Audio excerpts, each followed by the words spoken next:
ఓం శ్రీ అరుణాచలేశ్వరాయ నమః. గ్రంథం పేరు కపాలమోక్షం. ఒక ఆత్మయోగి ఆత్మకథ.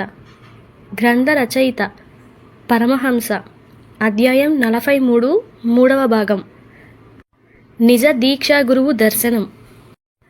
తీవ్రంగా షిరిడీ సాయిబాబా చరిత్ర పారాయణం చేస్తున్న సమయంలో నాకు వచ్చిన దీక్షా గురువు ఎవరో అని తీవ్రమైన మనోవేదన పడుతున్న సమయంలో ఒకరోజు అర్ధరాత్రి నా కలలో సూక్ష్మ శరీరధారి వెలుగులతో శరీర కాంతితో దివ్య సిద్ధ పురుషుడు కనిపించి, మేము బాబావారు సమాన సాధనా స్థాయి వాళ్ళమే, ఆయన కనిపించకుండా ఆయన కోసం పరితపించే వారి కోసం తపన పడతారు, మేము కనిపిస్తూ మాకు అగుపించే వారి కోసం మేము తపన పడతాము, మీ గురువు కోసం పడే తపన వలన నా మనసు ద్రవించింది, మేము యోగులం, నీ రాక కోసం మేము ఎదురు చూస్తూ ఉంటాం, మమ్మల్ని వెతుకు, అనుగ్రహం పొందు అని చెప్పి అంతర్ధానం అయినారు.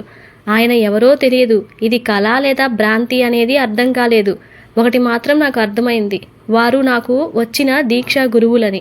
వారు ఎక్కడున్నారో తెలుసుకుంటే వారు పెట్టిన గురు పరీక్ష పూర్తి అవుతుంది అని పోలికలు గుర్తుకు తెచ్చుకుంటూ జిజ్ఞాసికి ఫోన్ చేసి సిద్ధపురుషుడు పోలికలు చెప్పేసరికి అతను, నువ్వు చెప్పేదాన్ని బట్టి చూస్తే శ్రీశైల క్షేత్రంలో ఉన్న హటకేశ్వరం గుడి పరిసరాలలో పూర్ణానంద అనే యోగి మౌనముద్రలో ఉంటున్నారని, వారి పోలికలతో నువ్వు చెప్పిన పోలికలు సరిపోతున్నాయని చెప్పడంతో నాలో నాకే తెలియని ఆనందం వేసింది.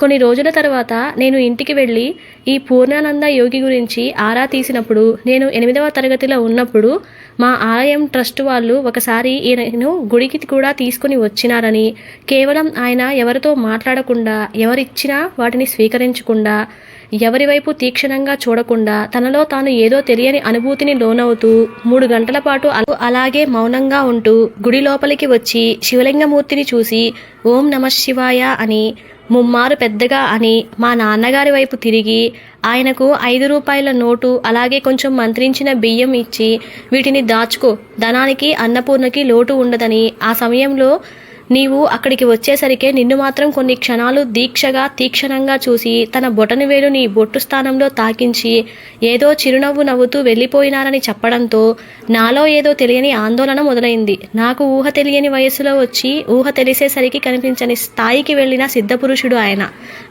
నాకు కలలో కనిపించిన వ్యక్తి అలాగే నాకు శక్తిపాతం చేసిన అవధూత ఒక్కరేనని, ఒకరే అయితే ఇంతకు ముందే నన్ను చూసేవాడిని అని చెప్పేవారు కదా, అలా చెప్పలేదు అంటే ఈయన కాదేమో అని సందేహం వచ్చేసరికి నాలో తెలియని వణుకు మొదలైంది.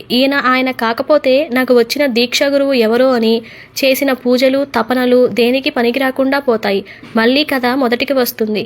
ఏం చెయ్యాలి అనుకుంటూ నాలో నేను తిట్టుకుంటూ ఆవేశపడుతూ ఆవేదన పడుతూ కొన్ని రోజులు ఆందోళనతో గడిపాను. ఇదిలా కాదని, ఏం జరిగితే అది జరుగుతుందని మొండి ధైర్యంతో శ్రీశైలం చేరుకున్నాను. సున్నిపెంట వద్ద ఉన్న పూర్ణానంద యోగి ఆశ్రమానికి చేరుకున్నాను. లోపలికి వెళ్ళాలంటే ఏదో తెలియని భయం, వణుకు. ఆయన కాకపోతే ఊహించుకోలేని పరిస్థితి. మళ్ళీ మనస్సులో ఆందోళన మొదలైంది. అయినా కూడా అసంపూర్తి మనసుతో ఆశ్రమంలోనికి అడుగుపెట్టాను. ఇంకేముంది, ఎదురుగా ధ్యానముద్రలో ఆయన సజీవ విగ్రహమూర్తి కనిపించింది. ఇది అలాగే నాకు కలలో కనిపించిన, అలాగే నాకు శక్తిపాతం చేసిన అవధూత ఆయన ఒక్కటేనని, నిజమేనని, వారు వీరే అన్నట్లుగా ఆయన సజీవ సమాధి కూడా కనిపించేసరికి ఒక్కసారిగా కాళ్ల కింద భూమి బద్దలైనట్టు అనిపించింది. వామ్మో, నేను నాకు వచ్చిన దీక్షా గురువును కలుసుకున్నానా? నన్ను నేను నమ్మలేని స్థితి, ఎవరు గిల్లినా కూడా స్పర్శలేని స్థితి, మాటలకు అందని అద్వితీయ స్థితి. ఇలాంటి స్థితిలో ఉండగా అక్కడ ఉన్నవారు ఆ విగ్రహమూర్తి దగ్గర కూర్చోమని 2 అరటిపండ్లు ప్రసాదంగా ఇచ్చినారు. అలా 3 గంటల పాటు గడిచిపోయింది అని నాకు మాత్రం 3 క్షణాలుగా గడిచిపోయినట్లు అనిపించింది. నేను తీవ్ర ధ్యానంలో ఉండగా అక్కడ ఉన్నవారు అక్కడి నుంచి వెళ్ళమని నన్ను చూస్తూ సంజ్ఞ చేసేసరికి వారి సజీవ విగ్రహమూర్తి పాదాలకు నమస్కారం చేయగానే ఏదో కరెంటు షాక్ తగిలి కాకిలాగా కొన్ని క్షణాలు నా శరీరం నాకు తెలియకుండా, నాకు అర్థం కాకుండా, నా ప్రమేయం లేకుండా ప్రకంపించడం మొదలైంది. వణుకు రోగం మొదలైందని అనుమానం వచ్చింది. ఒకవేళ ఫిట్స్ వస్తే ఎలా అని సందేహం వచ్చింది. వెంటనే సజీవ విగ్రహమూర్తి వైపు చూడగానే నా కళ్ళకేసి కొన్ని క్షణాల పాటు చూసి ఓం నమః శివాయ అని చిరునవ్వు నవ్వి వెళ్ళమని అనుజ్ఞ ఇచ్చినట్లుగా లీలగా అనిపించింది. కాకపోతే ఆయన సజీవ విగ్రహమూర్తిని వదిలిపెట్టి వెళ్ళడం సుతారం నాకు ఇష్టం లేదు. కానీ గురువాజ్ఞ పాటించక తప్పదు కదా. ఆయన ఇచ్చిన శివపంచాక్షరి మంత్రం మననం చేస్తూ ఆ సమయంలో నేను దానిని గురుమంత్రంగా భావించి ఆయనతో పాటు మనస్సులో ముమ్మార్లు చదువుకున్నాను. ఇప్పుడు గాయత్రి మంత్రంతో పాటుగా శివపంచాక్షరి కూడా చేరింది. ఇంటికి వెళ్ళి యోగ గ్రంథాలు తిరగేయడం ఆరంభించాను.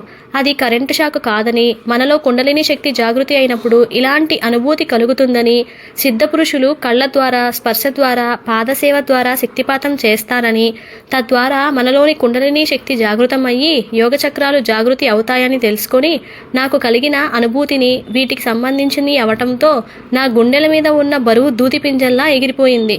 దాంతో నేను ఆనంద అనుభూతి పొందుతూ ఉండగా, కాకపోతే ప్రస్తుతానికి నిజదీక్షా గురువు దర్శనం కలిగింది.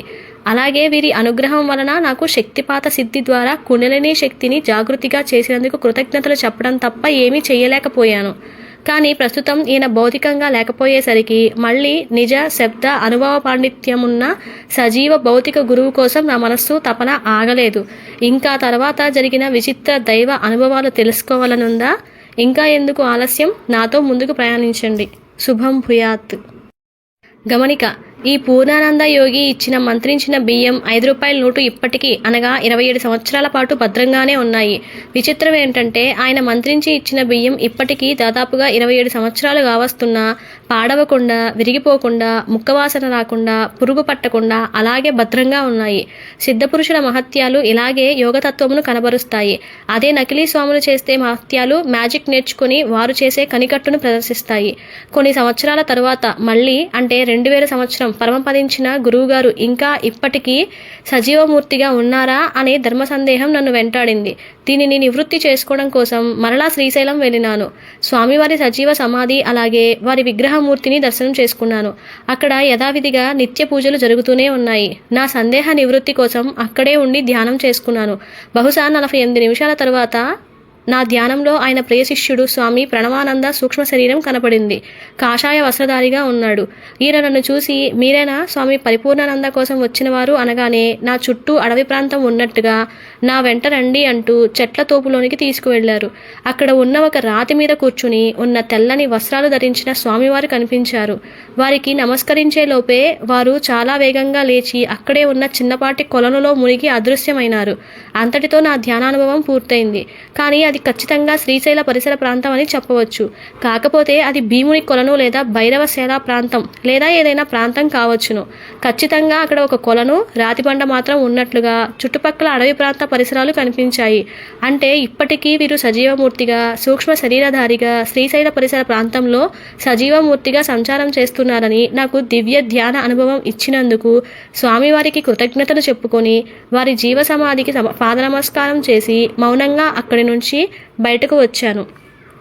నిజానికి శక్తిపాతం అంటే నిజగురువు తను కష్టపడి సంపాదించుకున్న ఆధ్యాత్మిక జ్ఞానశక్తిని తను ఎంచుకున్న ఏకైక ఉత్తమ ప్రియ శిష్యుడికి తన స్పర్శ ద్వారా లేదా చూపు ద్వారా లేదా తమ బొటనవేలు శిష్యుడి త్రినేత్రం వద్ద ఉంచి తనలో ఉన్న శక్తిని అంతటిని ఈ శిష్యుల్లోనికి పంపి తద్వారా ఇతనికి కుండలిని శక్తిని జాగృతం చేసే విధానాన్నే శక్తిపాతం అంటారు. ఇలాంటి నిజగురువు ఒక నిజ శిష్యుడికి మాత్రమే శక్తిపాతం చేస్తారు. ఒకసారి గురువు ఈ శక్తిపాతం అంటూ చేస్తే ఆ తరువాత వీరు జీవసమాధి పొందటం లేదా నయం కాని తీవ్రమైన వ్యాధి పొందటం జరుగుతుంది. రామకృష్ణ పరమహంస నుంచి ఈ శక్తిపాతమును ఒక వివేకానందుడు మాత్రమే పొందినాడు. ఆ తర్వాత ఈయన నయం కాని గొంతు క్యాన్సర్తో జీవసమాధి చెందినారని లోకవిదితమే కదా. అలాగే మౌనయోగి అయిన అరుణాచలవాసి అయిన భగవాన్ రమణ మహర్షి వారు కూడా తన ప్రియ శిష్యుడైన కావ్యకంఠ గణపతి మునికి ఈయన శక్తిపాతం చేసిన తరువాత ఈయనకి నయం కాని రాచపుండుతో జీవసమాధి చెందినారని లోకవిదితమే కదా. అలాగే పురాణాల ప్రకారంగా చూస్తే శ్రీరాముడికి వశిష్ఠుడు, అదే శ్రీకృష్ణుడికి సాందీపముని ఈ విధంగానే శక్తిపాతం చేసినట్లుగా తెలుస్తుంది. అంటే ఈ లెక్కను చూస్తే నిజ గురువు తన జీవితకాలంలో ఒక నిజ శిష్యుడికి మాత్రమే శక్తిపాతం చేయడం జరుగుతోందని తెలుస్తుంది కదా. ఇలాంటి నిజ భౌతిక దీక్షా గురువు ఎవరైతే పొందుతారో వారికి మాత్రమే కుండలిని శక్తి జాగృతి అవుతుంది. ఈ విధంగా తన గురువైన రాకాడి బాబా నుంచి శ్రీ పూర్ణానంద శక్తిపాతం పొందితే, అలాగే మేం కూడా మాకు శ్రీ పూర్ణానంద ద్వారా వచ్చిన ఆధ్యాత్మిక శక్తిని మా అంతిమ సాధన పరిసమాప్తి సమయంలో మా నిజ ప్రియ శిష్యుడైన జిజ్ఞాసికి శక్తిపాత సిద్ధి ద్వారా ధారాపాతం చేసినాము. తద్వారా మేం కూడా నయం కాని ఊపిరితిత్తుల వ్యాధిని పొందటం జరిగింది. ఆపై ప్రస్తుతం మేము జీవసమాధి కోసం ఎదురు చూస్తున్నాము. అదే ఈ మధ్య నకిలీ గురువులకి తనకి లేని ఆధ్యాత్మిక శక్తిని శక్తిపాత సిద్ధి పేరుతో డబ్బులు గుంజుతూ ఎంతోమంది అమాయక శిష్యుల జీవితాలతో ఆడుకోవడం జరుగుతోంది. కాబట్టి ఇలాంటి నకిలీ గురువుల విషయంలో జాగ్రత్తగా ఉండండి.